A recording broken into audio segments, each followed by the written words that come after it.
weather spout, but that happens in the tropics when the water is superheated. Some of the larger spouts may drop cargoes of small fish and marine life along the shoreline once they hit land, much to the delight of the local cat population. And water spouts could range in a height from less than 100 feet to more than a mile, and they often move slowly. From 1 to 2 miles an hour, they've been known to move as quickly as 50 miles an hour. And occasionally, a tornado will pass from land onto water. At that point, the tornado is then classified as a water spout as long as it remains over water. And water spouts have a very short life normally, and once again, they usually die upon hitting land or simply dissipate at sea.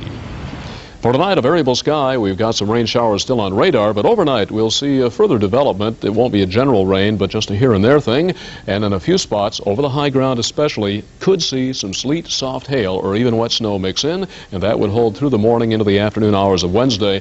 Low tonight, 38. That active wind could well inhibit frost tonight, but a chance in a few low-lying areas. A lot of clouds tomorrow. A windy day, a high headed towards 50. May not reach it. And lake effect conditions continuing. You could hear thunder near the lake, as AJ heard earlier. I guess his dad heard that up around Conneaut. Lows tomorrow night around 36.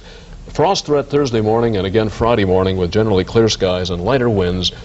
Sun and cloud mix Thursday, and then into the weekend, sunshine and gradually moderating. So it's a happy ending. Yeah, temporarily. Oh, yeah. It's almost as if we're putting socks in a roaster. As Willis told us. Right. Okay, thank you, Dick. Well, there is more of News Center 8 right after this. There is. Gordon's asks, what's your fish wish? I wish I could get fish that comes out of the microwave crunchy. Make that a nice thick piece of fish that comes out crunchy. Wish no more. Now there's Gordon's new microwave crunchy larger cut fillets. Fish this thick and moist with that great Gordon's crunch. The secret's our special crisping tray. Now this is a meal I can sink my teeth into. Try Gordon's new microwave crunchy larger cut fillets. If you've got a fish wish, trust the Gordon's fisherman.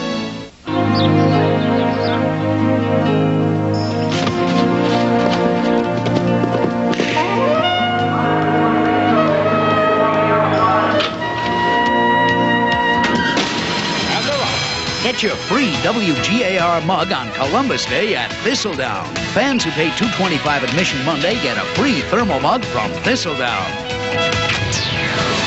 Thistledown, Ohio's win place and show place.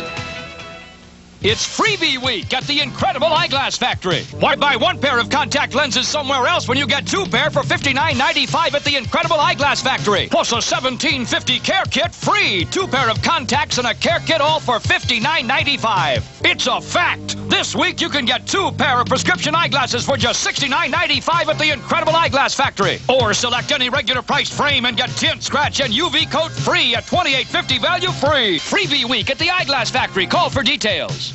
Nearly every day, State Senator Gary Dolnick does something most public officials don't. He goes to meet the people he represents. And this same hard work is what you get from Senator Dolnick in Columbus. Never missing a roll call vote, supporting 2 personal income tax cuts, increased funding for education, and passing legislation to help create jobs. The secret of his success? What I hear right here gets put into action here. Senator Gary Dolnick working hard for you.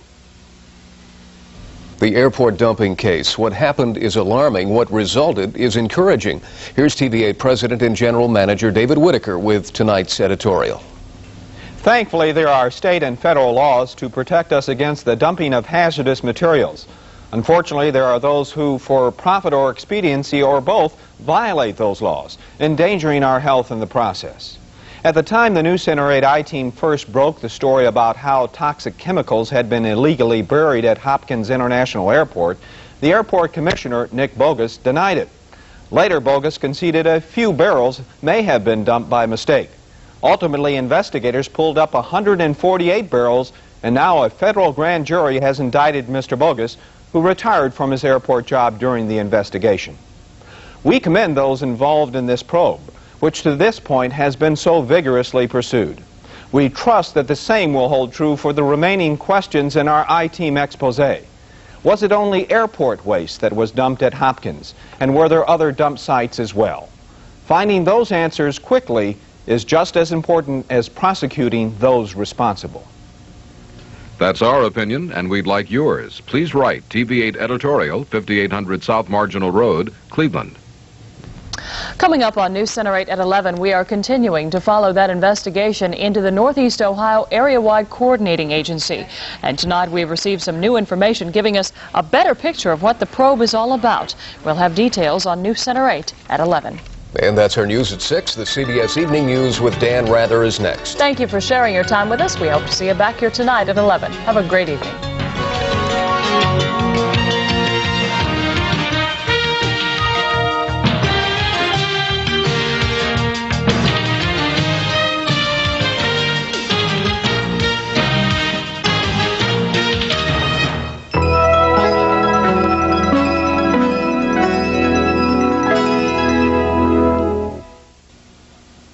This is what other muffler shops give you free with one of their brake jobs.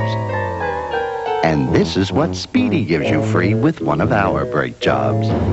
2 heavy-duty shocks installed.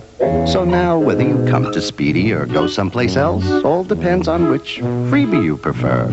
The Speedy Brake Special, a brake job for as low as $49.95 and 2 free shocks. More proof that at Speedy you're a somebody. 110% guaranteed.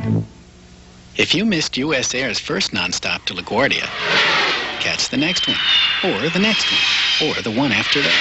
Here's another one.